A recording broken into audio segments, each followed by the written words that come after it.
अरिहन्तामङ्गलम् सिद्धामङ्गलम् साहुमङ्गलम् केवलीपणतो धम्मो मङ्गलम् अरिहन्ता लोगुत्तमा सिद्धा लोगुत्तमा साहु लोगुत्तमा केवलीपणतो धम्मो लोगुत्तमो। अरिहंत मंगल है, सिद्ध मंगल है, साहु मंगल है, केवली प्ररूपित अर्थात सर्वज्ञ कथित धर्म मंगल है। अरहंत लोकोत्तम संसार में श्रेष्ठ है, सिद्ध लोकोत्तम है, साधु लोकोत्तम है, केवली प्ररूपित धर्म लोकोत्तम है।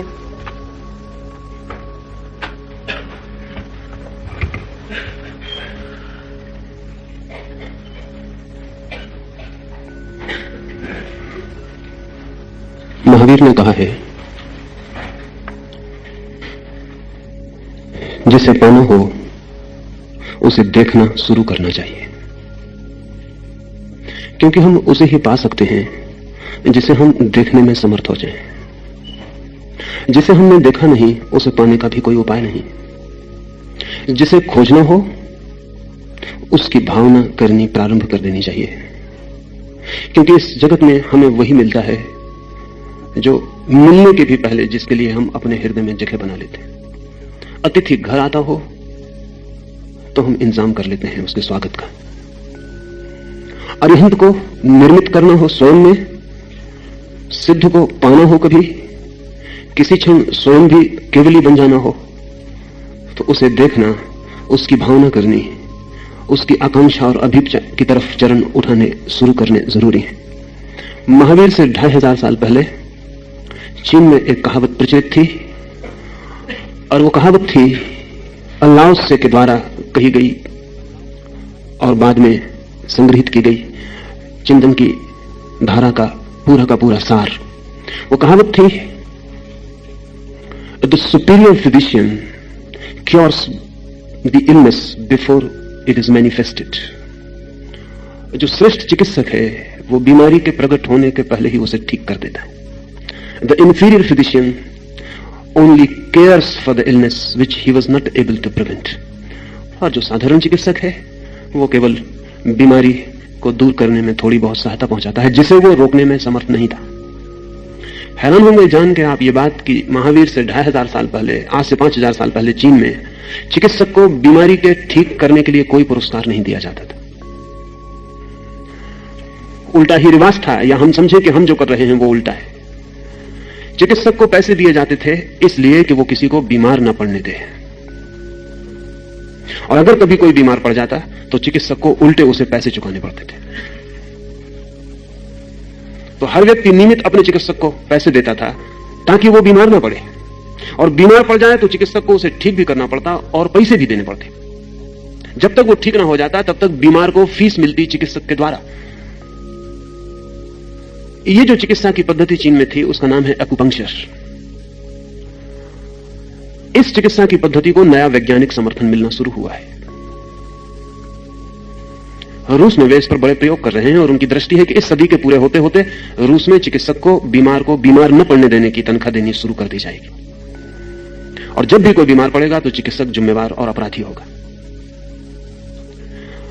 एक्यूपंक्चर मानता है कि शरीर में खून ही नहीं बहता, विद्युत ही नहीं बहती, एक और तीसरा प्रवाह है प्राण ऊर्जा का, एलान वाइटल का, वो प्रवाह भी शरीर में बहता है। 700 स्थानों पर शरीर के अलग अलग वो प्रवाह चमड़ी को स्पर्श करता है।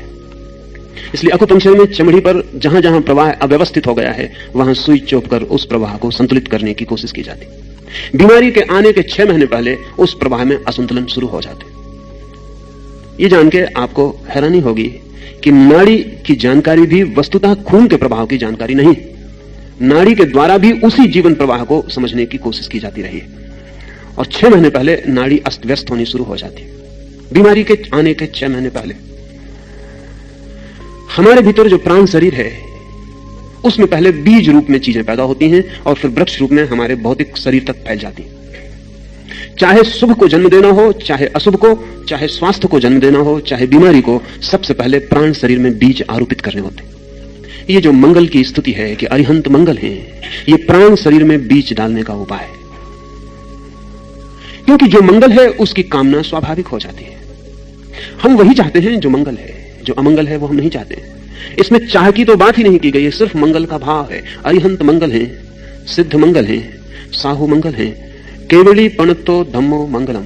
वो जिन्होंने स्वयं को जाना और पाया उनके द्वारा विरूपित धर्म मंगल है, सिर्फ मंगल का भाव।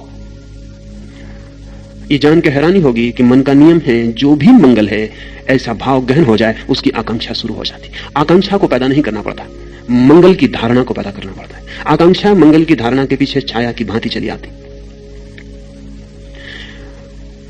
धारणा पतंजलि योग के 8 अंगों में कीमती अंग है, जहां से अंतरयात्रा शुरू होती है। धारणा, ध्यान, समाधि। 6वां सूत्र है धारणा, 7वां ध्यान, 8वां समाधि। ये जो मंगल की धारणा है, ये पतंजलि योग सूत्र का 6वां सूत्र है और महावीर के योग सूत्र का पहला। क्योंकि महावीर का मानना यह है कि धारणा से सब शुरू हो जाता है। धारणा जैसे ही हमारे भीतर गहन होती है, हमारी चेतना रूपांतरित होती है। न केवल हमारी, हमारे पड़ोस में जो बैठा है उसकी भी। ये जान के आपको आश्चर्य होगा कि आप अपनी ही धारणाओं से प्रभावित नहीं होते, आपके निकट जो धारणाओं के प्रवाह बहते हैं उनसे भी प्रभावित होते हैं। इसलिए महावीर ने कहा है, अज्ञानी से दूर रहना मंगल है, ज्ञानी के निकट रहना मंगल है। चेतना जिसकी रुग्ण है उससे दूर रहना मंगल है, चेतना जिसकी स्वस्थ है उसके निकट सानिध्य में रहना मंगल है। सत्संग का इतना ही अर्थ है कि जहां सुख धारणाएं हों उस मिलियू में, उस वातावरण में रहना मंगल है। रूस के एक विचारक जो अकुपंक्चर पर काम कर रहे हैं, डॉक्टर सिरोव, उन्होंने यांत्रिक आविष्कार किए हैं जिनसे पड़ोसी की धारणा आपको कब प्रभावित करती है और कैसे प्रभावित करती है उसकी जांच की जा सकती है। आप पूरे समय पड़ोस की धारणाओं से इंपोज किए जा रहे हैं। आपको पता ही नहीं कि आपको जो क्रोध आया है जरूरी नहीं कि आपका ही हो, वह आपके पड़ोसी का भी हो सकता है। भीड़ में बहुत मौकों पर आपको ख्याल नहीं है, भीड़ में एक आदमी जमाई लेता है और 10 आदमी उसी क्षण अलग अलग कोनों में बैठे हुए जमाई लेना शुरू कर देते। सरलों को कहना है कि वो धारणा एक के मन में जो पैदा हुई उसके वर्तुल आसपास चले गए और दूसरों को भी उसने पकड़ लिया। अब इसके लिए उसने यंत्र निर्मित किए हैं जो बताते हैं कि धारणा आपको कब पकड़ती है और कब आप में प्रवेश कर जाती है। अपनी धारणा से तो व्यक्ति का प्राण शरीर प्रभावित होता ही है, दूसरे की धारणा से भी प्रभावित होता है। कुछ घटनाएं इस संबंध में आपको कहूं तो बहुत आसान होगा। 1910 में जर्मनी की एक ट्रेन में एक 15-16 वर्ष का युवक बेंच के नीचे छिपा पड़ा है। उसके पास टिकट नहीं है, वो घर से भाग खड़ा हुआ है, उसके पास पैसा भी नहीं है। फिर तो बाद में वो बहुत प्रसिद्ध आदमी हुआ और हिटलर ने उसके सिर पर 2 लाख मार्क की घोषणा की कि जो उसका सिर काट लाए। वो तो फिर बहुत बड़ा आदमी हुआ और उसके बड़े अद्भुत परिणाम हुए और स्टालिन और आइंस्टीन और गांधी सब उससे मिलकर आनंदित और प्रभावित हुए। उस आदमी का बाद में नाम हुआ वुल्फ मैसिंग। उस दिन तो उसे कोई नहीं जानता था 1910 में। वुल्फ मैसिंग ने अभी अपनी आत्मकथा लिखी है जो रूस में प्रकाशित हुई है और बड़ा समर्थन मिला है। अपनी आत्मकथा उसने लिखी है अबाउट माई सेल्फ। उसमें उसने लिखा है कि उस दिन मेरी जिंदगी बदल गई। उस ट्रेन में नीचे फर्श पर छिपा हुआ पड़ा था बिना टिकट के कारण। मैसिंग ने लिखा है कि वो शब्द मुझे कभी नहीं भूलते, टिकट चेकर का कमरे में प्रवेश, उसके जूतों की आवाज और मेरी सांस का ठहर जाना और मेरी घबराहट और पसीने का छूट जाना ठंडी सुबह, और फिर उसका मेरे पास आके पूछना, यंग मैन योर टिकट। मैसिंग के पास तो टिकट थी नहीं, लेकिन अचानक पास में पड़ा हुआ एक कागज का टुकड़ा, अखबार की रद्दी का टुकड़ा मैसिंग ने हाथ में उठा लिया, आंख बंद की और संकल्प किया ये टिकट है, और उसे उठा के टिकट चेकर को दे दिया। और मन में उसने सोचा कि हे परमात्मा, उसे टिकट दिखाई पड़ जाए। उसने उस कागज को पंक्चर किया, टिकट वापस लौट आई और कहा कि when you have got the ticket why you are lying under the seat. पागल हो, जब टिकट तुम्हारे पास तो नीचे क्यों पड़े हो? मैसिंग को खुद भी भरोसा नहीं आया, लेकिन इस घटना ने उसकी पूरी जिंदगी बदल दी। इस घटना के बाद पिछली आधे 50 वर्षों में जमीन पर वो सबसे महत्वपूर्ण आदमी था जिसे धारणा के संबंध में सर्वाधिक अनुभव थे। मैसिंग की परीक्षा दुनिया में बड़े बड़े लोगों ने ली। 1940 में एक नाटक के मंच पर, जहां वो अपना प्रयोग दिखला रहा था, लोगों में विचार संक्रमित करने का, अचानक पुलिस आके मंच को पर्दा गिरा दिया और लोगों से कहा कि यह कार्यक्रम समाप्त हो गया क्योंकि मैसिंग गिरफ्तार कर लिया गया। मैसिंग को तत्काल बंद गाड़ी में डाल के क्रिमिनल ले जाया गया और स्टालिन के सामने मौजूद किया गया। स्टालिन ने कहा, मैं मान नहीं सकता कि कोई किसी के दूसरे की धारणा को सिर्फ आंतरिक धारणा से प्रभावित कर सकता है, क्योंकि अगर ऐसा हो सकता है तो फिर आदमी सिर्फ पदार्थ नहीं रह जाता। तो मैं तुम्हें इसलिए पकड़ के बुलाया हूं कि तुम मेरे सामने सिद्ध करो। तो मैसिंग ने कहा, आप जैसा भी चाहें। तो स्टालिन ने कहा कि कल 2 बजे तुम यहां रहो बंद, 2 बजे आदमी तुम्हें ले जाएंगे मॉस्को के बड़े बैंक में, तुम क्लर्क को 1 लाख रुपया सिर्फ धारणा के द्वारा निकलवा के ले आओ। पूरा बैंक मिलिट्री से घिरा गया है। 2 आदमी पिस्तौलें लिए हुए मैसिंग के पीछे, ठीक 2 बजे उसे बैंक में ले जाया गया। उसे कुछ पता नहीं कि किस काउंटर पर उसे ले जाया जाएगा। जाके ट्रेजरर के सामने उसे खड़ा कर दिया गया। उसने एक कोरा कागज उन 2 आदमियों के सामने निकाला, कोरे कागज को 2 क्षण देखा, ट्रेजरर को दिया और 1 लाख रूबल। ट्रेजरर ने कई बार उस कागज को देखा, चश्मा लगाया, वापस गौर से देखा और फिर 1 लाख रुपया, 1 लाख रूबल निकाल के मैसिंग को दे दिए। मैसिंग ने बैग में वापस अंदर रखे, स्टालिन को जाकर रुपए दिए। स्टालिन ने कहा, हैरानी। वापस मैसिंग लौटा, जाके क्लर्क के हाथ में वो रुपए वापस दिए और कहा, मेरा कागज वापस लौटा। तो जब क्लर्क ने वापस कागज देखा तो वो खाली था। उसे हार्ट अटैक का दौरा पड़ गया, वो वहीं नीचे गिर पड़ा। तो वो बेहोश हो गया, उसकी समझ के बाहर होगी बात की क्या हुआ। लेकिन स्टालिन इतने से राजी ना हुआ। कोई जालसाजी हो सकती है, कोई क्लर्क और उसके बीच तालमेल हो सकता है। तो क्रेमलिन के कमरे में उसे बंद किया गया, हजारों सैनिकों का पहरा लगाया गया और कहा कि ठीक 12:05 पर वो सैनिकों के पहरे के बाहर हो जाए। वो ठीक 12:05 पर बाहर हो गया। सैनिक अपनी जगह खड़े रहे, वो किसी को दिखाई नहीं पड़ा। वो स्टालिन के सामने जाके मौजूद हो गया। इस पर भी स्टालिन को भरोसा नहीं आया। भरोसा आने जैसा नहीं था, क्योंकि स्टालिन की पूरी फिलोसॉफी, पूरा चिंतन, पूरा कम्युनिज्म का धारणा सब बिखरती है। ये एक आदमी कोई धोखाधड़ी कर दे और सारा का सारा मार्क्सियन चिंतन का आधार गिर जाए। लेकिन स्टालिन प्रभावित जरूर इतना हुआ कि उसने तीसरे प्रयोग के लिए और प्रार्थना की। उसकी दृष्टि में जो सर्वाधिक कठिन बात हो सकती थी वो ये थी, उसने कहा कि कल रात 12 बजे मेरे कमरे में तुम मौजूद हो जाओ, बिना किसी अनुमति पत्र के। ये सर्वाधिक कठिन बात थी, क्योंकि स्टालिन जितने गहन पहरे में रहता था उतना पृथ्वी पर दूसरा कोई आदमी कभी नहीं रहा। पता भी नहीं होता था कि स्टालिन किस कमरे में है क्रेमलिन के। रोज कमरा बदल दिया जाता था ताकि कोई खतरा ना हो, कोई बम ना फेंका जा सके, कोई हमला ना किया जा सके। सिपाहियों की पहली कतार जानती थी कि 5 नंबर कमरे में है, दूसरी कतार जानती थी कि 6 नंबर कमरे में है, तीसरी कतार जानती थी कि 8 नंबर कमरे में है। अपने ही सिपाहियों से भी बचने की जरूरत स्टालिन को थी। कोई पता नहीं होता था कि स्टालिन किस कमरे में। स्टालिन की खुद पत्नी भी स्टालिन के कमरे का पता नहीं रख सकती थी। क्रेमलिन के सारे कमरे जिनमें स्टालिन अलग अलग होता था, करीब करीब एक जैसे थे, जिनमें वो कहीं भी किसी भी क्षण हट सकता था। सारा इंतजाम हर कमरे में था। ठीक रात 12 बजे पहरेदार पहरा देते रहे और मैसिंग जाके स्टालिन की मेज के सामने खड़ा हो गया। स्टालिन भी कब गया और स्टालिन ने कहा कि तुमने ये किया कैसे, ये असंभव है। मैसिंग ने कहा, मैं नहीं जानता, मैंने कुछ ज्यादा नहीं किया, मैंने सिर्फ एक ही काम किया कि मैं दरवाजे पर आया और मैंने कहा कि मैं आई एम बेरिया। मुझे बेरिया रूसी पुलिस का सबसे बड़ा आदमी था, स्टालिन के बाद नंबर 2 की ताकत का आदमी। बस मैंने सिर्फ इतना ही भाव किया कि मैं बेरिया हूं और तुम्हारे सैनिक मुझे सलाम बजाने लगे और मेरी तरह। स्टालिन ने सिर्फ मैसिंग को आज्ञा दी कि वो रूस में घूम सकता है और प्रमाणिक है। 1940 के बाद रूस में इस तरह के लोगों की हत्या नहीं की जा सकी, वो सिर्फ मैसिंग के कारण। 1940 तक रूस में कई लोग मार डाले गए जिन्होंने इस तरह के दावे किए थे। कार्ल आटोविच नाम का एक आदमी 1937 में रूस में हत्या की स्टालिन की आज्ञा से, क्योंकि वो भी जो करता था वो ऐसा था कि उससे कम्युनिज्म की जो मटेरियलिस्ट भौतिकवादी धारणा है वो बिखर जाती है। अगर धारणा इतनी महत्वपूर्ण हो सकती है तो स्टालिन ने आज्ञा दी अपने वैज्ञानिकों को कि मैसिंग की बात को पूरा समझने की कोशिश करो, क्योंकि इसका युद्ध में भी उपयोग हो सकता है। और जो आदमी मैसिंग का अध्ययन करता रहा, उस आदमी ने, नामोव ने कहा है कि जो अल्टीमेट वीपन है युद्ध का, आखिरी जो अस्त्र सिद्ध होगा वो ये मैसिंग के अध्ययन से निकलेगा।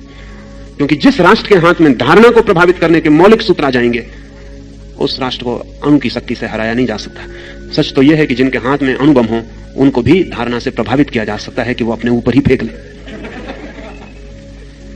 एक हवाई जहाज बम फेंकने आ रहा हो, उसके पायलट को प्रभावित किया जा सकता है कि वापस लौट जाए, अपनी ही राजधानी पर गिरा दे। नामोव ने कहा है कि the ultimate weapon in war is going to be psychic power. ये धारणा की जो शक्ति है, यह आखिरी अस्त्र सिद्ध होगा। इस पर रोज काम बढ़ता चला जाता है। स्टालिन जैसे लोगों की उत्सुकता तो निश्चित ही विनाश की तरफ होगी। महावीर जैसे लोगों की उत्सुकता निर्माण और सृजन की ओर है। इसलिए मंगल की धारणा, महावीर ने कहा है, भूल कर भी स्वप्न में भी कोई बुरी धारणा मत करना, क्योंकि वो परिणाम ला सकती है। आप राह से गुजर रहे हैं, आप सोचते हैं मैंने कुछ किया भी नहीं, एक मन में ख्याल भर आ गया कि इस आदमी की हत्या कर दूं। आपने कुछ किया नहीं, कि इस दुकान से फला चीज चुरा लूं। आप चोरी करने नहीं भी गए, लेकिन क्या आप निश्चिंत हो सकते हैं कि राह पर किसी चोर ने आपकी धारणा न पकड़ ली होगी? मॉस्को में एक हवा पिछले 2 साल में प्रचलित हुई है कि कोई भी आदमी अपनी गर्दन खुजलाने के पहले चारों तरफ देख लेता है, क्योंकि यह प्रयोग चल रहा है 2 साल से। मोनिन नाम का वैज्ञानिक सड़कों पर प्रयोग कर रहा है। वो आपके पीछे आके कहेगा आपकी गर्दन पे कीड़ा चढ़ रहा है, मन में अपने गर्दन खुजला रही है, खुजलाओ जल्दी, और लोग खुजलाने लगते हैं।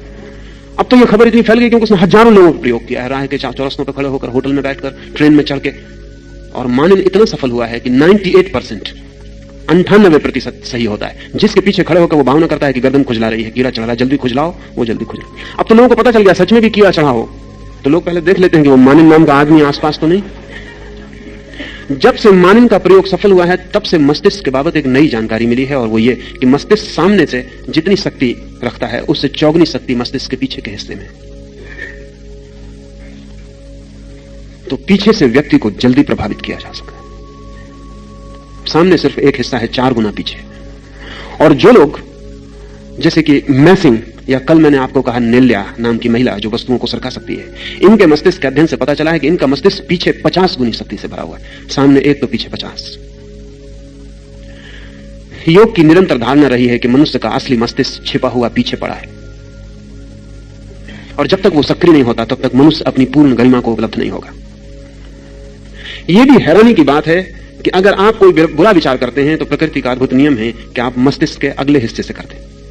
मस्तिष्क का प्रत्येक हिस्सा अलग अलग काम करता है। अगर आपको हत्या करनी है, तो उसका विचार आपके मस्तिष्क के ऊपरी सामने के हिस्से में चलता है, और अगर आपको किसी की सहायता करनी है, तो पीछे अंतिम हिस्से में चलता है।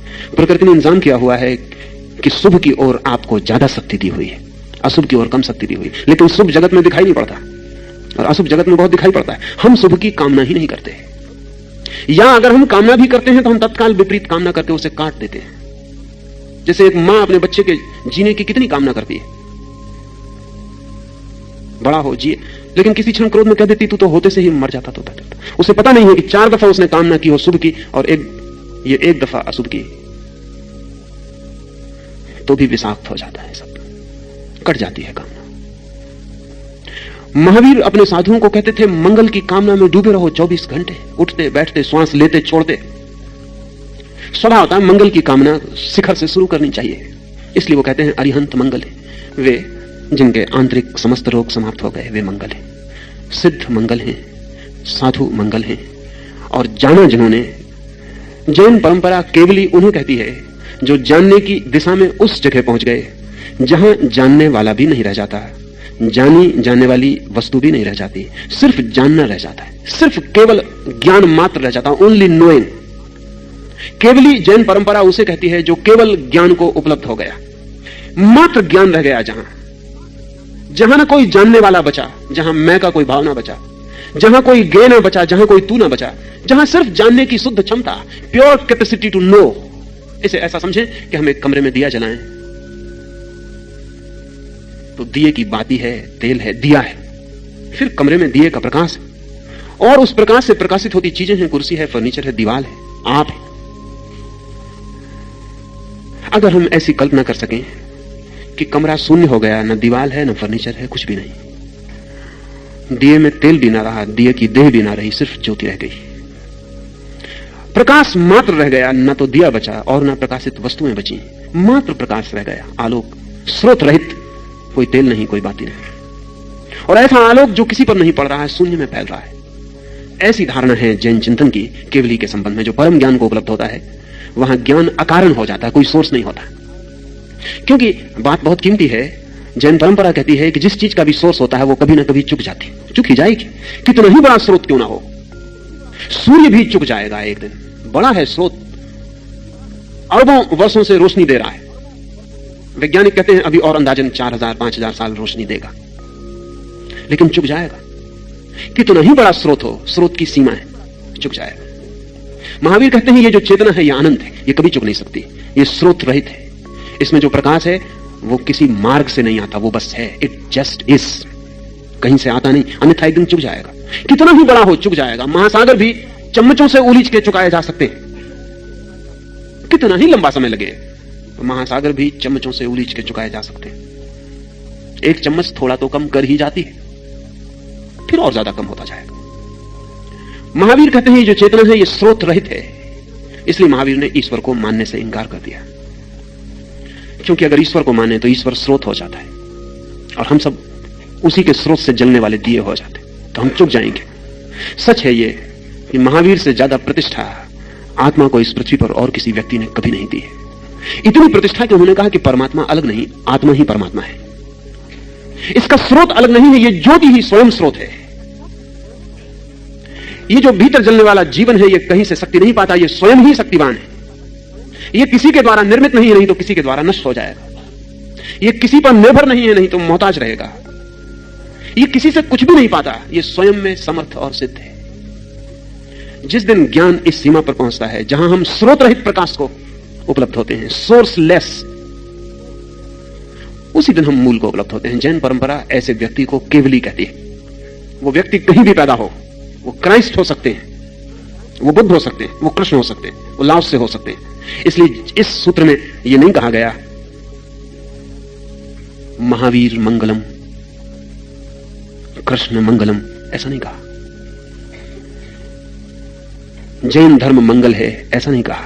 हिंदू धर्म मंगल है, ऐसा नहीं कहा। केवली पणुत्तो धम्मो मंगलम, वो जो केवल ज्ञान को उपलब्ध हो गए, उनके द्वारा जो भी प्ररूपित धर्म है वो मंगल है। वो कहीं भी हो, जिन्होंने भी शुद्ध ज्ञान को पा लिया, उन्होंने जो कहा है वो मंगल है। ये मंगल की धारणा गहन प्राणों के अतल में बैठ जाए तो अमंगल की संभावना कम होती चली जाती। जैसी जो भावना करता है धीरे धीरे वैसा ही हो जाता है। जैसा हम सोचते हैं वैसे ही हम हो जाते हैं। जो हम मांगते हैं वो मिल जाता है, लेकिन हम सदा गलत मांगते हैं, वही हमारा दुर्भाग्य।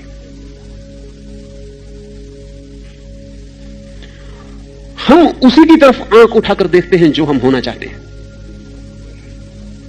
अगर आप एक राजनीतिक नेता के आसपास भीड़ लगा के इकट्ठे हो जाते हैं तो ये सिर्फ भीड़ इसकी ही सूचना नहीं है कि राजनीतिक नेता आया, गहन रूप से इस बात की सूचना है कि आप कहीं राजनीतिक पद पर होना चाहते हैं। हम उसी को आदर देते हैं जो हम होना चाहते हैं, जो हमारे भविष्य का मॉडल मालूम पड़ता है, जिसमें हमें दिखाई पड़ता है कि काश मैं हो जाऊं। हम उसी के आसपास इकट्ठे हो जाते हैं। अगर सिने अभिनेता के पास भीड़ इकट्ठी हो जाती तो वह आपकी भीतरी आकांक्षा की खबर देती, आप भी वही हो जाना चाहते हैं। अगर महावीर ने कहा है कि कहो अरिहंत मंगलम, सिद्ध मंगलम, साधु मंगलम, तो वो ये कह रहे हैं कि तुम कह ही तब पाओगे जब तुम अरिहंत होना चाहोगे, या तुम जब ये कहना शुरू करोगे तो तुम्हारे अरिहंत होने की यात्रा शुरू हो जाएगी। और बड़ी से बड़ी यात्रा बड़े छोटे से कदम से शुरू होती, और पहले कदम से कुछ भी पता नहीं चलता। धारणा पहला कदम है। कभी आपने सोचा कि आप क्या होना चाहते? नहीं भी सोचा होगा सचेतन रूप से, तो भी अचेतन में चलता है कि आप क्या होना चाहते हैं। जो आप होना चाहते हैं उसी के प्रति आपके मन में आदर पैदा होता है। न केवल आदर, जो आप होना चाहते हैं उसी के संबंध में आपके मन में चिंतन के वर्तुल चलते हैं। वही आपके स्वप्नों में उतर आता है, वही आपकी सांसों में समा जाता है, वही आपके खून में प्रवेश कर जाता है। और जब मैं कहता हूं खून में प्रवेश कर जाता है तो मैं कोई साहित्यिक बात नहीं कह रहा हूं, मैं मेडिकल, मैं बिल्कुल शारीरिक तथ्य की बात कह रहा हूं। इधर प्रयोग किए गए हैं और चकित करने वाले सूचन मिले हैं।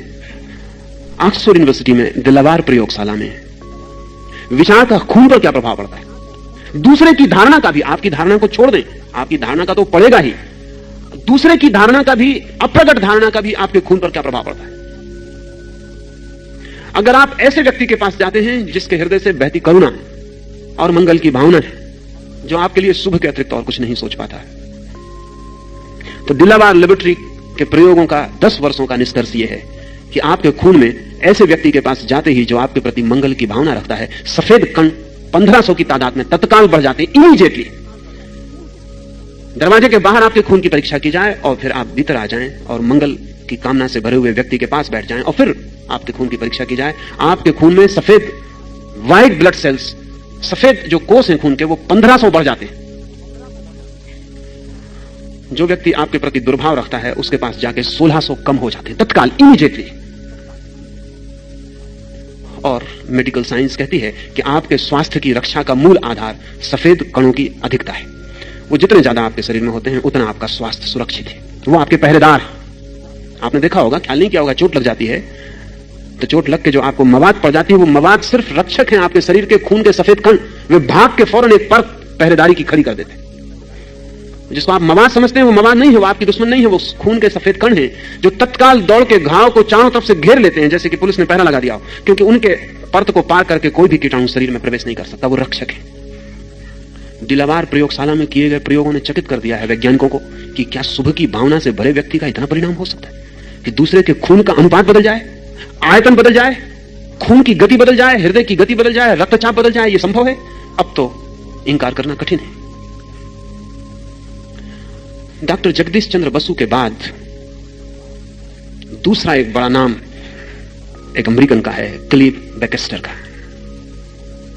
जगदीश चंद्र ने तो कहा था कि पौधों में प्राण है, बैकेस्टर ने सिद्ध किया है, सिद्ध हो गया है कि पौधों में भावना भी है और पौधे अपने मित्रों को पहचानते हैं और शत्रुओं को भी। पौधा अपने मालिक को भी पहचानता है, अपने माली को भी। और अगर मालिक मर जाता है तो पौधे की प्राण धारा छीन हो जाती है, वो बीमार हो जाता है।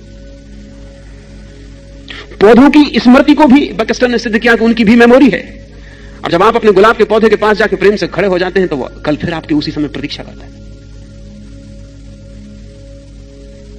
वो याद रखता है आज आप नहीं आए। या जब आप पौधे के पास प्रेम से भर के खड़े हो जाते हैं और फिर अचानक एक फूल तोड़ लेते हैं तो पौधे को बड़ी हैरानी होती, बड़ा कंफ्यूजन होता है। इस सब की प्राण धाराओं को रिकॉर्ड करने वाले यंत्र तैयार किए हैं बैकेस्टर ने कि पौधा एकदम कंफ्यूज हो जाता है, उसे समझ में नहीं आता कि जो आदमी इतने प्रेम से खड़ा था उसने फूल कैसे तोड़ लिया। वो ऐसे कंफ्यूज हो जाता है जैसे कोई बच्चा आपके पास खड़ा हो, प्रेम करते करते एकदम गर्दन तोड़ ले कि चेहरा बहुत अच्छा लगता है। पौधे की समझ में बिल्कुल नहीं आता कि ये हो क्या गया, उसके भीतर बड़ा कंफ्यूजन पैदा होता है। बैकेस्टर कहता है हमने हजारों पौधों को कंफ्यूज किया हुआ, उनको हम बड़ी परेशानी में डाले हुए, वो समझ ही नहीं पाते कि ये हो क्या रहा है। जिसको मित्र की तरह अनुभव कर रहे थे वो एकदम शत्रु की तरह हो जाता। बैकेस्टर का यह भी कहना है कि जिन पौधों को हम प्रेम करते हैं वो हमारी तरफ बड़ी पॉजिटिव भावनाएं छोड़ते हैं।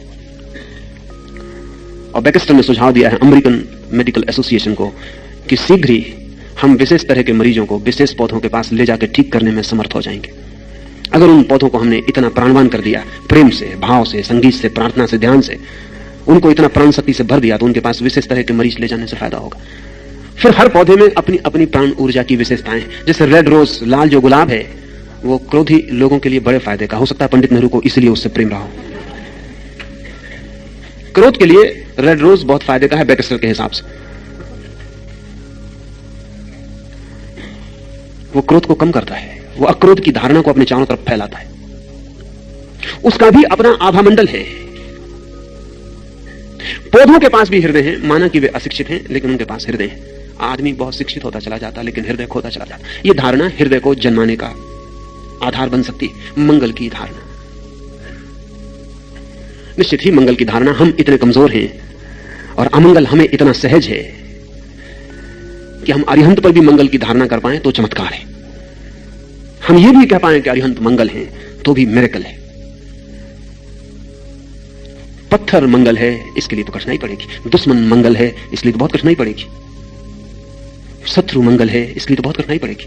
महावीर आपको भली भांति जानते हैं, जो श्रेष्ठतम है जिस पर भी आपको कठिनाई पड़ेगी करने में मंगल की धारणा,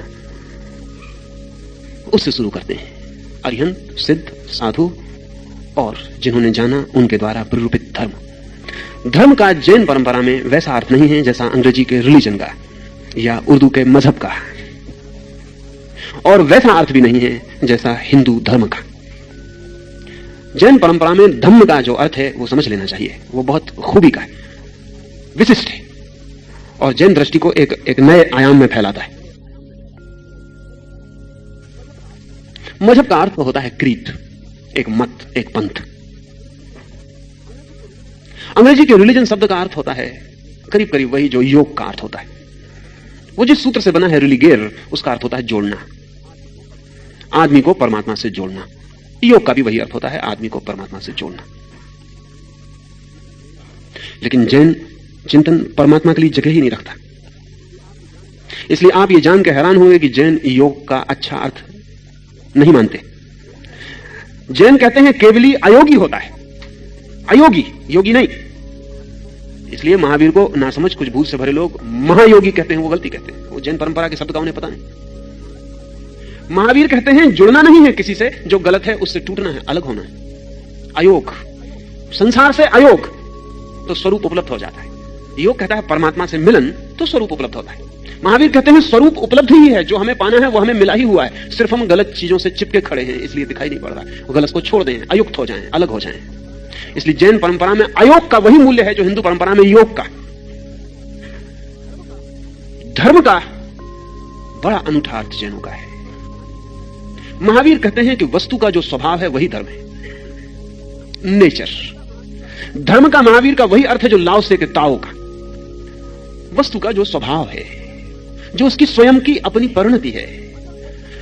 अगर कोई व्यक्ति बिना किसी से प्रभावित हुए सहज वर्ण चरण कर पाए तो धर्म को उपलब्ध हो जाता है।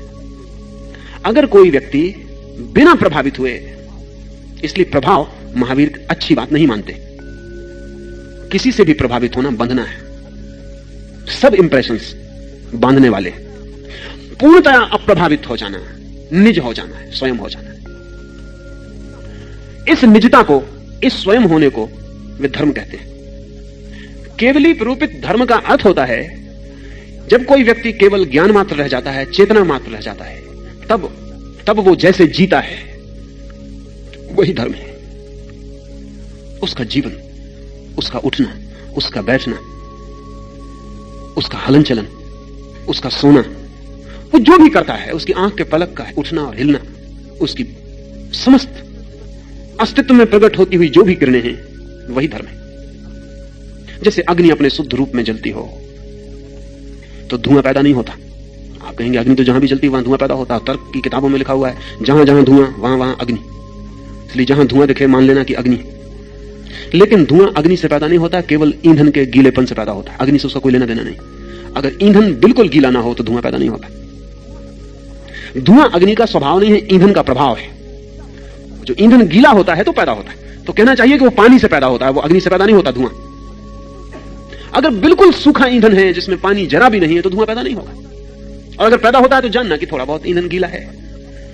अग्नि जब अपने शुद्ध रूप में होती है, जब उसमें कोई दूसरा विजातीय फॉरेन एलिमेंट नहीं होता, तब उसमें कोई धुआं नहीं होता। महावीर कहते हैं तब अग्नि अपने धर्म में है, जब कोई धुआं नहीं। जब चेतना बिल्कुल शुद्ध होती है और पदार्थ का कोई प्रभाव नहीं होता, शरीर का पता भी नहीं होता, जब चेतना इतनी शुद्ध होती है कि शरीर का पता भी नहीं होता, तब महावीर कहते हैं जानना कि चेतना अपने धर्म में।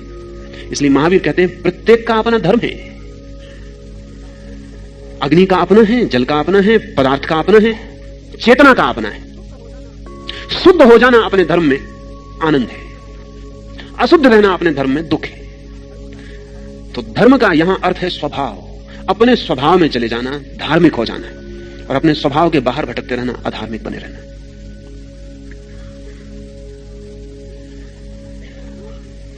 लोक में इन चारों को उत्तम भी इस सूत्र में कहा है। अरिहंत उत्तम है लोक में, सिद्ध उत्तम है लोक में, साधु उत्तम है लोक में, केवली प्ररूपित धर्म उत्तम है लोक में। मंगल कह देने के बाद उत्तम कहने की क्या जरूरत है? कारण है हमारे भीतर। ये सारे सूत्र हमारे मनस के ऊपर आधारित है। ये हमारे मन की गहराइयों के अध्ययन पर आधारित है। मंगल कहने के बाद भी हम इतने ना समझे कि जो उत्तम नहीं है उसे भी हम मंगल रूप मान सकते हैं। हमारी वासनाएं ऐसी हैं कि जो निकृष्ट है लोक में उसी की तरफ बहती हैं। ऐसा भी कह सकते हैं कि वासना का अर्थ ही यही होता है, नीचे की तरफ बहाव।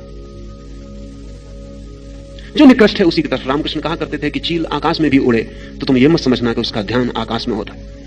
वो आकाश में उड़ती है लेकिन उसकी नजर नीचे कहीं कूड़े कबाड़ पर, किसी कचरे घर पर पड़े हुए मांस पर, किसी सड़ी मछली पर, उस पर लगी रहती। उड़ती आकाश में और उसकी दृष्टि तो कहीं नीचे किसी मांस के टुकड़े पर अटकी रहती।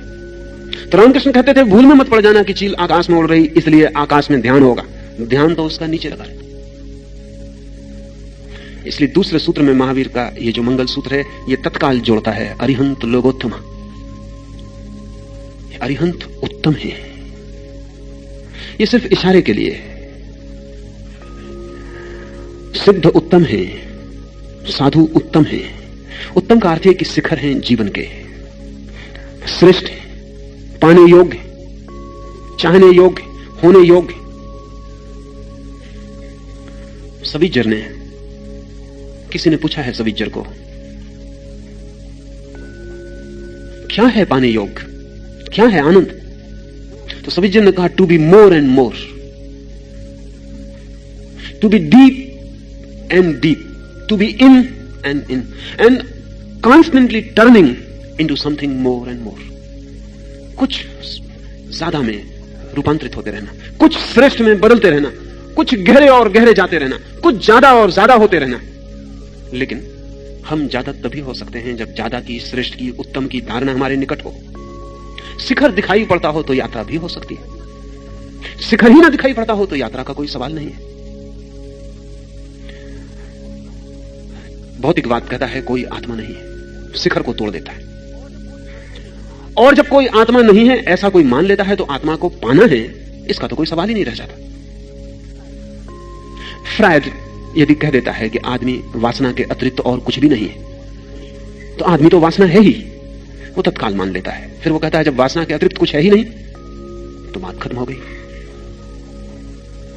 बात समाप्त हो गई।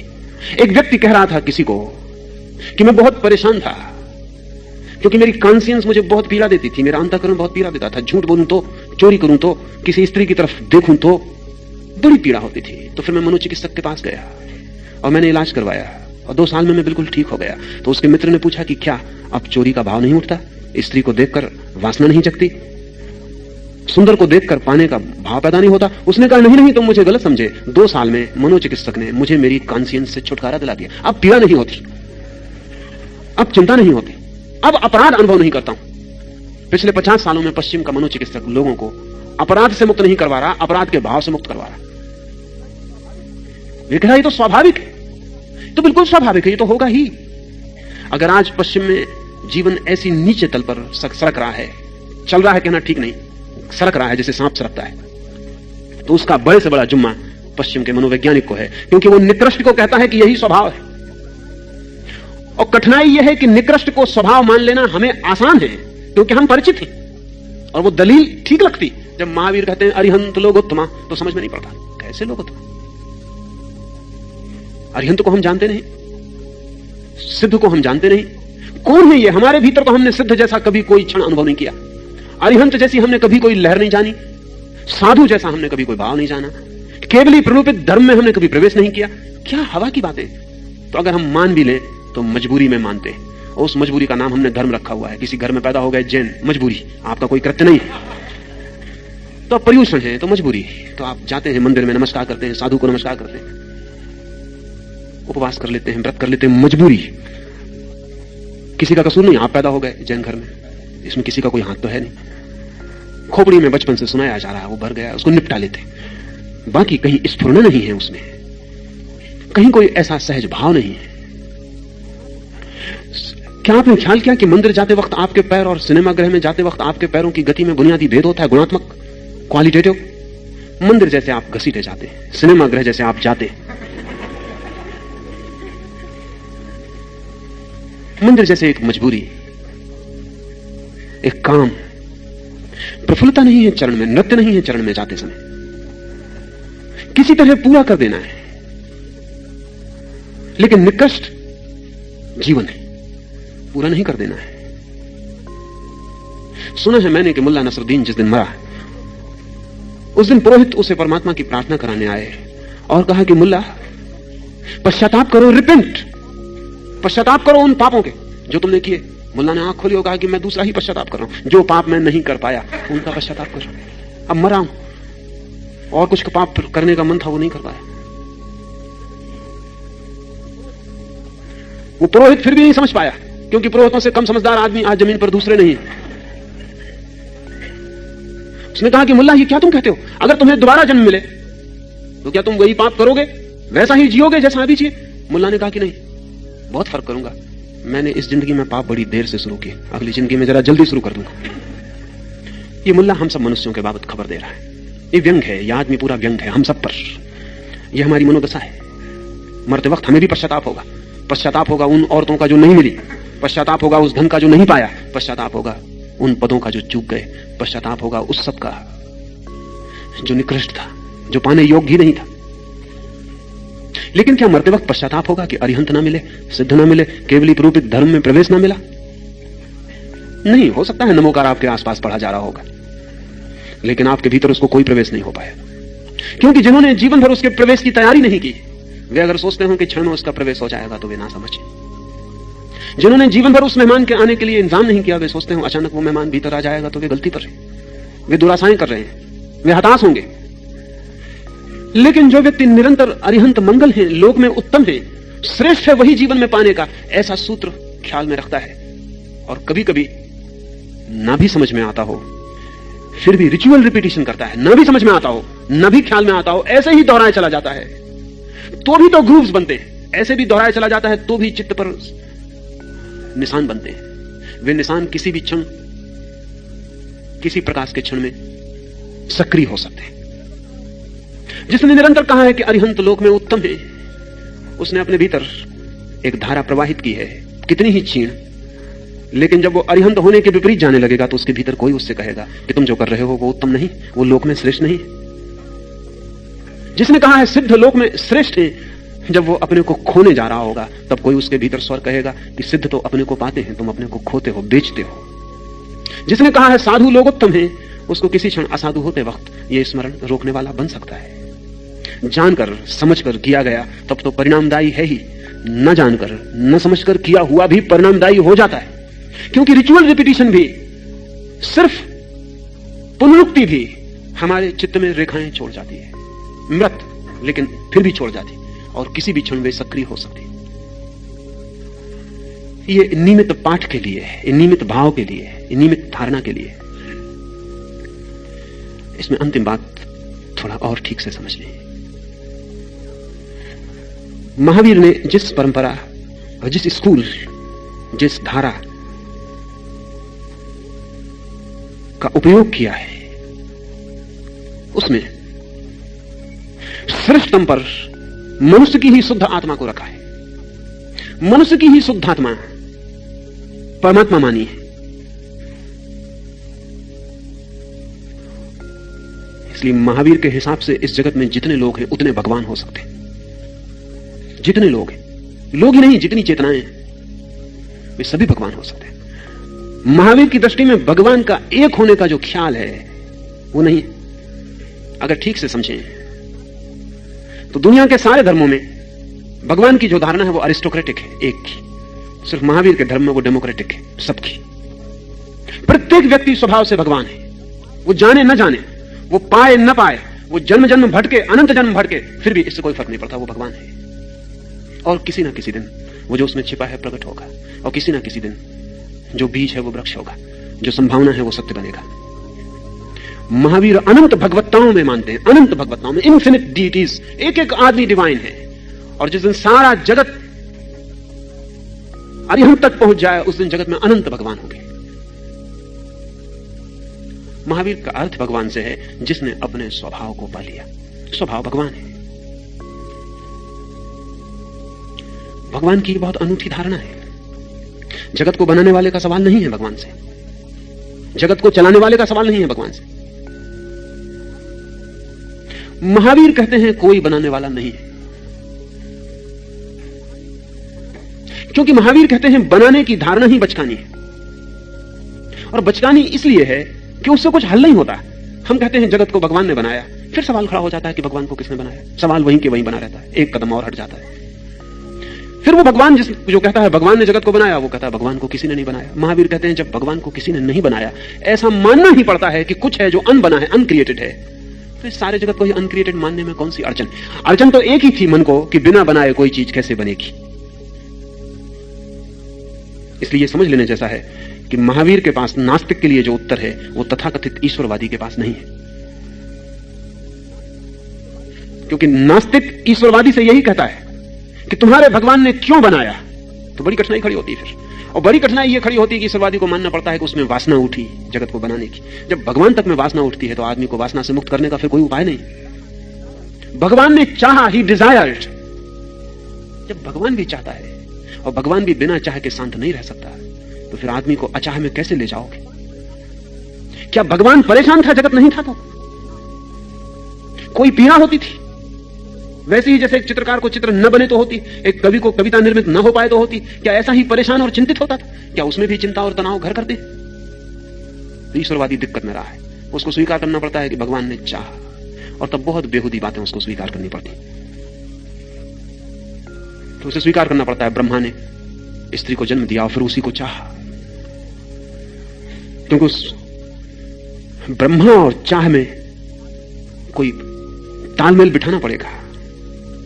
तो एक बहुत एब्सर्ड घटना घटी, और वो ये कि ब्रह्मा ने जिसे पैदा किया वो तो उनका पिता हो गया, फिर उसने अपनी बेटी को चाहा, फिर वो संभोग के लिए आतुर हो गया, और फिर वो अपनी बेटी के पीछे भागने लगा। फिर बेटी उससे बचने के लिए गाय बन गई तो वो बैल हो गया, फिर बेटी उससे बचने के लिए कुछ और हो गई तो फिर कुछ और हो गया। वो बेटी जो जो होती चली गई, वो ब्रह्मा फिर वही वही जीव का नर होता चला गया।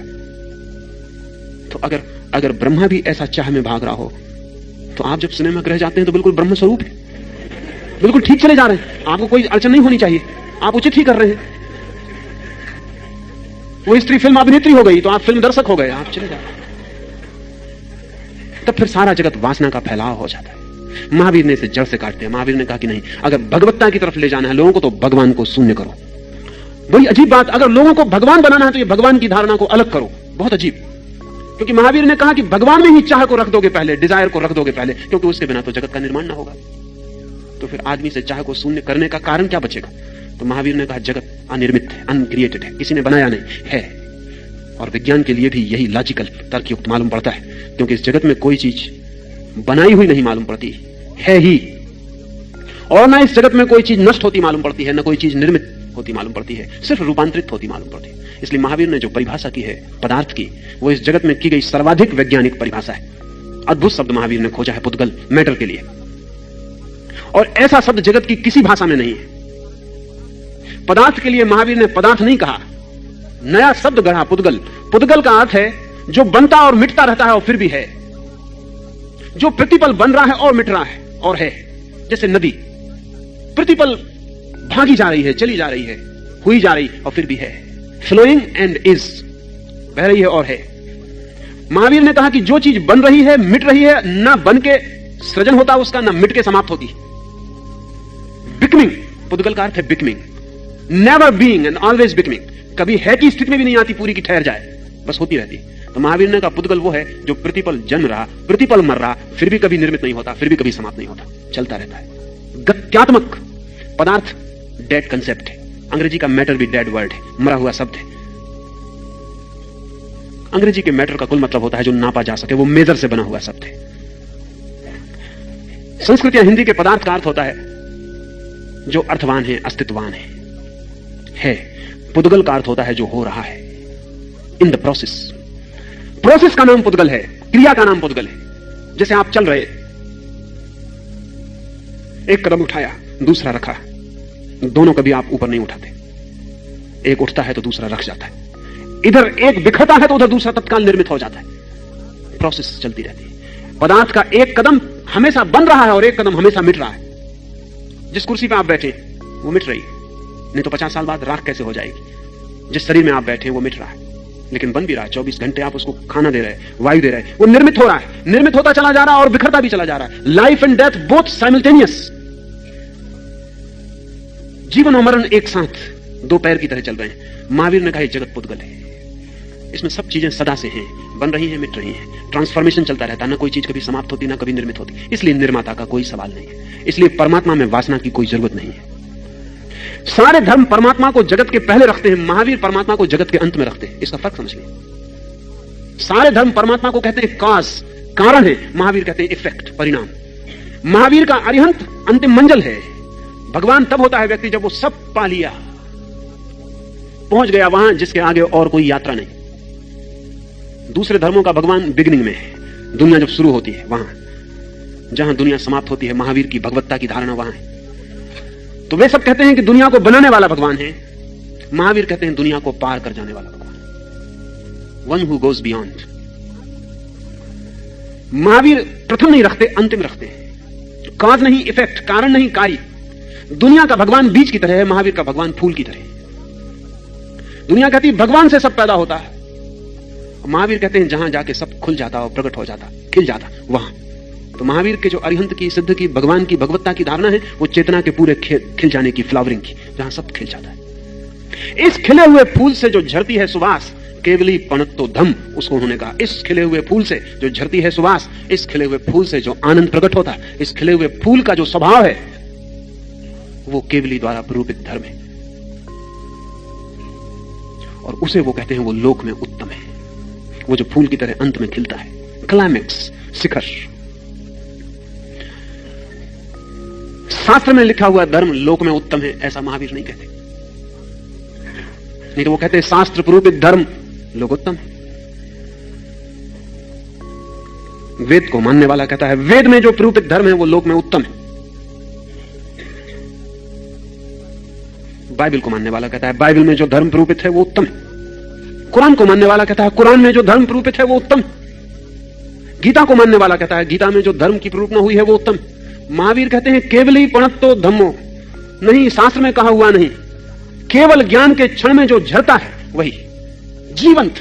लिखा हुए का क्या मूल्य है? लिखा हुआ पहले तो बहुत सिकुड़ जाता है, शब्द में बांधना पड़ता है। जीवंत धर्म,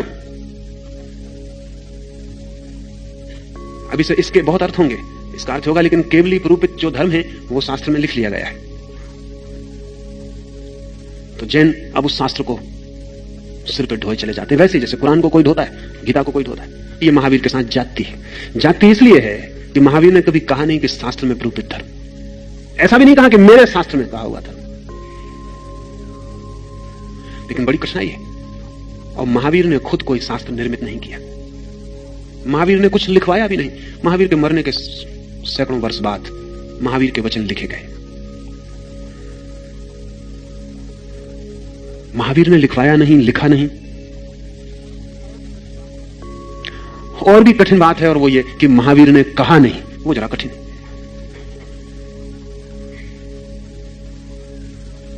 वो जरा कठिन है कि महावीर ने कहा नहीं।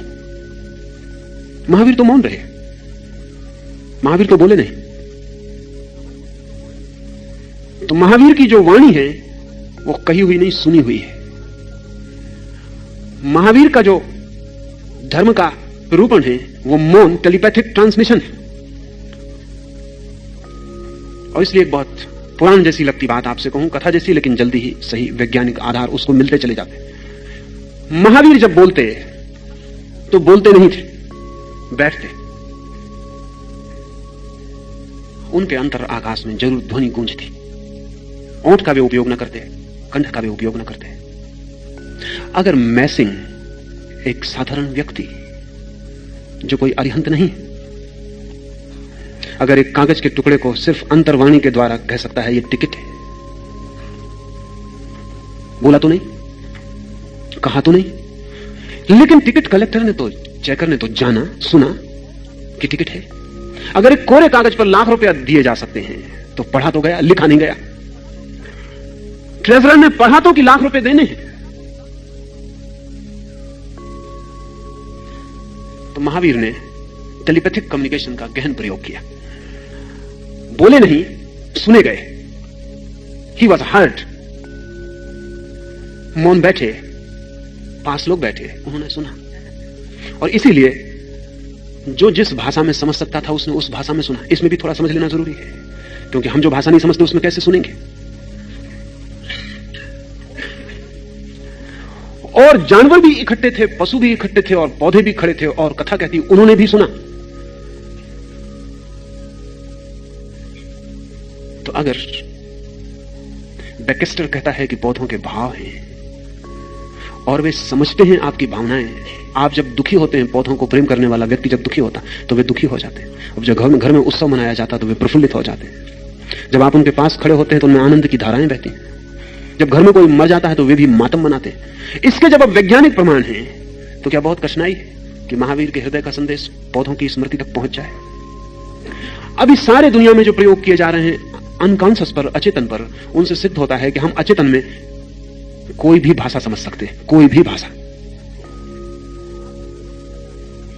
जैसे आपको बेहोश किया जाए, हिप्नोटाइज किया जाए, गहन इतना बेहोश किया जाए कि आपको अपना कोई पता न रह जाए, तो फिर आपसे किसी भी भाषा में बोला जाए आप समझेंगे। अभी एक चेक वैज्ञानिक डॉक्टर राजबेक इस पर काम करता है, भाषा और अचेतन पर। तो वो एक महिला पर जो चेक भाषा नहीं जानती, उसको बेहोश करके बहुत दिन तक उससे चेक भाषा में बातें करता और वो समझती थी। जब वो बेहोश होती तो उससे वो चेक भाषा में कहता कि उठ के वो पानी का गिलास ले आओ, तो वो ले आती। बड़ी हैरानी की बात, जब वो होश में आती तब उससे कहे तो वो नहीं सुनती, समझ में नहीं आता। उसने उस महिला से पूछा कि बात क्या है? जब तू बेहोश होती है तब तू पूरा समझती है, जब तू होश में आती तब कुछ भी नहीं समझती। उस महिला ने कहा कि मुझे भी थोड़ा थोड़ा ख्याल रहता है बेहोशी का, कि मैं समझती थी, लेकिन जैसे जैसे मैं होश में आती हूं तो मुझे सुनाई पड़ता है चा चा चा, और कुछ समझ में नहीं आता। तुम जो बोलते हो उसमें चा चा चा मालूम पड़ता, और कुछ नहीं मालूम पड़ता, लेकिन बेहोशी में मुझे भी थोड़ी स्मृति रहती है कि तुम जो बोलते हो मैं समझती हूं। तो राजबेक का कहना है कि आदमी की भाषा का अध्ययन उसके अचेतन के अध्ययन से यह खबर लाता है कि हम महासागर में निकले हुए छोटे छोटे द्वीपों की भांति हैं। ऊपर से अलग अलग, नीचे उतर जाएं तो जमीन से जुड़े हुए। ऊपर हमारी सबकी भाषाएं अलग अलग, जितने गहरे उतर जाएं उतनी एक। आदमी की ही नहीं, और गहरे उतर जाएं तो पशु की भी एक, और गहरे उतर जाएं तो पशु की ही नहीं पौधों की भी एक, और कोई नहीं कह सकता कि और गहरे उतर जाएं तो पत्थर की भी एक। जितने हम अपने नीचे गहरे उतरते हैं उतने हम जुड़े हुए हैं एक महाकॉन्टिनेंट से, एक महाद्वीप से, जीवन के, और वहां हम समझते हैं। तो महावीर का ये जो प्रयोग था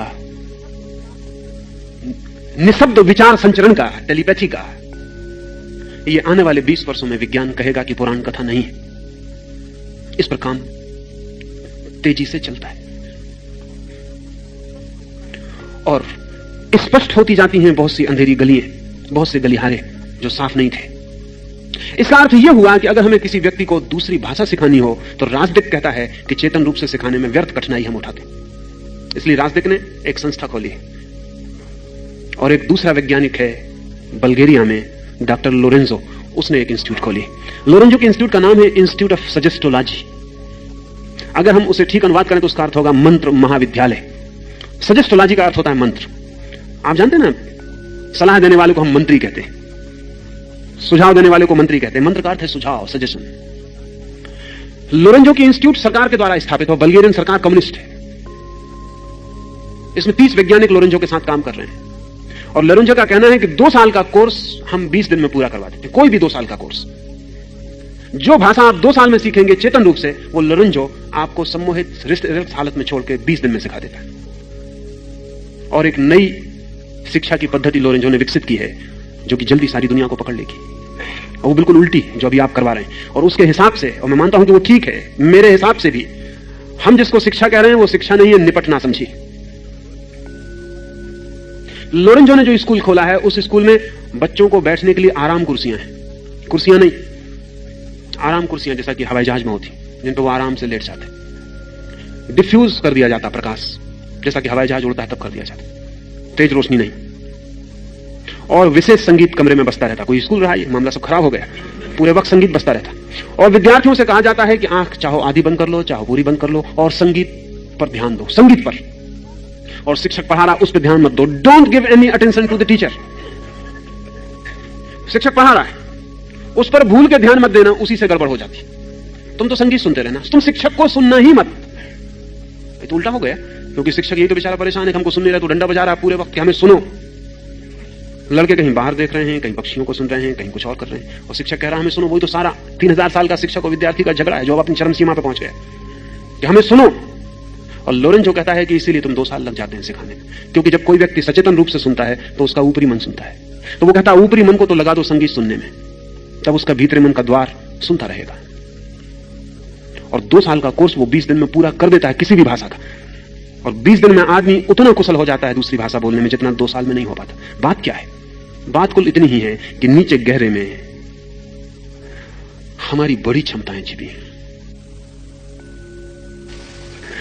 हमारी बड़ी क्षमताएं छिपी हैं। आप अपने घर से यहां तक आए हैं, अगर आप पैदल चल के आए तो क्या आप बता सकते हैं कि रास्ते पर कितने बिजली के खंभे पड़े थे? आप कहेंगे मैं कोई पागल हूं, मैं उनकी कोई गिनती नहीं करता। लेकिन आपको बेहोश करके पूछा जाए तो आप संख्या बता सकते हैं, ठीक संख्या। आप जब चले आ रहे थे इधर तो आपका ऊपरी मन तो इधर आने में लगा था, हान बज रहा था उसमें लगा था, कोई टकरा न जाए उसमें लगा था। लेकिन आपके नीचे का मन सब कुछ रिकॉर्ड कर रहा है। और रास्ते पर पड़े हुए लैंप पोस्ट भी, लोग निकले वो भी, हान बजा वो भी, कार का नंबर दिखाई पड़ गया वो भी, वो सब नोट कर रहा है। वो सब आपको याद हो गया है। आपके चेतन को कोई पता नहीं, कहना चाहिए आपको कोई पता नहीं। वो जो पानी के ऊपर निकला हुआ द्वीप आइलैंड है उसको कुछ पता नहीं, लेकिन नीचे जो जुड़ी हुई भूमि का विस्तार है वहां सब पता है। तो महावीर बोले नहीं, चुपचाप बैठे। और इसीलिए यही कारण है कि महावीर का धर्म बहुत व्यापक नहीं हो पाया, बहुत लोगों तक नहीं पहुंच पाया। क्योंकि महावीर बोलते तो सबकी समझ में आता है, महावीर नहीं बोले तो उनकी ही समझ में आया जो उतने गहरे जाने को तैयार थे। इसलिए महावीर का बहुत सिलेक्टिव है, बहुत चूज एंड फ्यू। जो उस जगत में महावीर के वक्त श्रेष्ठतम लोग थे वही महावीर को सुन पाए। वे श्रेष्ठतम चाहे पौधों में हो और चाहे पशुओं में और चाहे आदमियों में, से कोई फर्क नहीं पड़ता। महावीर को सुनने के पहले बड़े प्रशिक्षण से गुजरना पड़ता था, ध्यान की प्रक्रियाओं से गुजरना पड़ता है, ताकि जब आप महावीर के सामने बैठे तो आपका जो वाचाल मन है, वो जो निरंतर उपद्रव से ग्रस्त बीमार मन है, वो शांत हो जाए और आपकी जो गहन आत्मा है वो महावीर के सामने आ जाए, उस संवाद हो सके उस आत्मा से। इसलिए महावीर की वाणी को 500 वर्ष तक फिर रिकॉर्ड नहीं किया गया। तब तक रिकॉर्ड नहीं किया गया जब तक ऐसे लोग मौजूद थे जो महावीर के शरीर पे गिर जाने के बाद भी महावीर से संदेश लेने में समर्थ थे। जब ऐसे लोग भी समाप्त होने लगे तब घबराहट फैली और तब संग्रहित करने की कोशिश की गई। इसलिए जैनों का एक वर्ग दिगंबर महावीर की किसी भी वाणी को ऑथेंटिक नहीं मानता। उसका मानना है कि चूंकि वो उन लोगों के द्वारा संग्रहित की गई है जो दुविधा में पड़ गए थे और जिन्हें शक पैदा हो गया था कि महावीर से अब संबंध जोड़ना संभव है या नहीं, इसलिए वो प्रमाणित नहीं कही जा सकती। इसलिए दिगंबर जैनों के पास महावीर का कोई शास्त्र नहीं, कोई शास्त्र नहीं। वो कहते सब खो गया। श्वेतांबरों के भी जो पास शास्त्र है वो भी पूर्ण नहीं है, क्योंकि जिन्होंने संग्रहित किया उन्होंने कहा हमें थोड़ी सी बातें भर प्रमाणित लिख सकते हैं, बाकी और अंग खो गए हैं, उनको जानने वाले अब कोई भी नहीं, इसलिए वो भी अधूरा है। लेकिन महावीर की पूरी वाणी को कभी भी पूर्ण पाया जा सकता है। और उसके पाने का ढंग यह नहीं होगा कि महावीर के ऊपर जो किताबें लिखी रखी उनमें खोजा जाए। उसके पाने का ढंग पुनः यही होगा कि वैसा ग्रुप, वैसा स्कूल, वैसे थोड़े से लोग जो चेतना को उस गहराई तक ले जा सके जहां से महावीर से आज भी संबंध जोड़ा जा सकता है। इसलिए महावीर ने कहा केवली पुनत्तो धर्म, शास्त्र नहीं, वही धर्म उत्तम है जो तुम केवली से संबंधित होकर जान सको, बीच में शास्त्र से संबंधित होकर नहीं। और केवली से कभी भी संबंधित हुआ जा सकता है, लेकिन शास्त्र बाजार में मिल जाते हैं। केवली से संबंधित होना हो तो बड़ी गहरी कीमत चुकानी पड़ती, फिर स्वयं के भीतर बहुत कुछ रूपांतरित करना पड़ता है। महावीर कहते थे बिना कीमत चुकाए कुछ भी नहीं मिलता है, और जितनी बड़ी चीज पानी हो उतनी बड़ी कीमत चुकानी चाहिए। इसलिए आखिरी बात, जब वो बार बार कहते हैं कि अरिहंत उत्तम है, सिद्ध उत्तम है, साधु उत्तम है, केवली रूपित धर्म उत्तम है, तब वो ये भी कह रहे हैं कि इतने उत्तम को पाने के लिए तैयारी रखना सब कुछ चुकाने की, क्योंकि मूल्य मुफ्त नहीं मिल सकेगा। हम सब मुफ्त लेने के आदी हैं, हम कुछ भी चुकाने को तैयार नहीं। सही गली चीज को खरीदने के लिए हम सब कुछ चुकाने को तैयार हैं। धर्म मुफ्त मिलना चाहिए। असल में इससे पता चलता है हम मुफ्त उसी चीज को लेने को तैयार होते हैं जिसको हम लेने को आग्रहशील नहीं है, जिसको हम कहते हैं ठीक मुफ्त देते हैं तो देने, बाकी क्षमा करें। महावीर कहते हैं जो इतना उत्तम है, लोक में जो सर्वश्रेष्ठ है, उसे चुकाने को सब कुछ खोना पड़ेगा, स्वयं को। और जब भी कोई स्वयं को खोने को तैयार है तो वो केवली पुरोहित धर्म से सीधा डायरेक्ट संबंधित संयुक्त हो जाता है। वही धर्म जो जानने वाले से सीधा मिलता हो बिना मध्यस्थ के, वही श्रेष्ठ है। आज इतना ही, बैठेंगे 5-7 मिनट।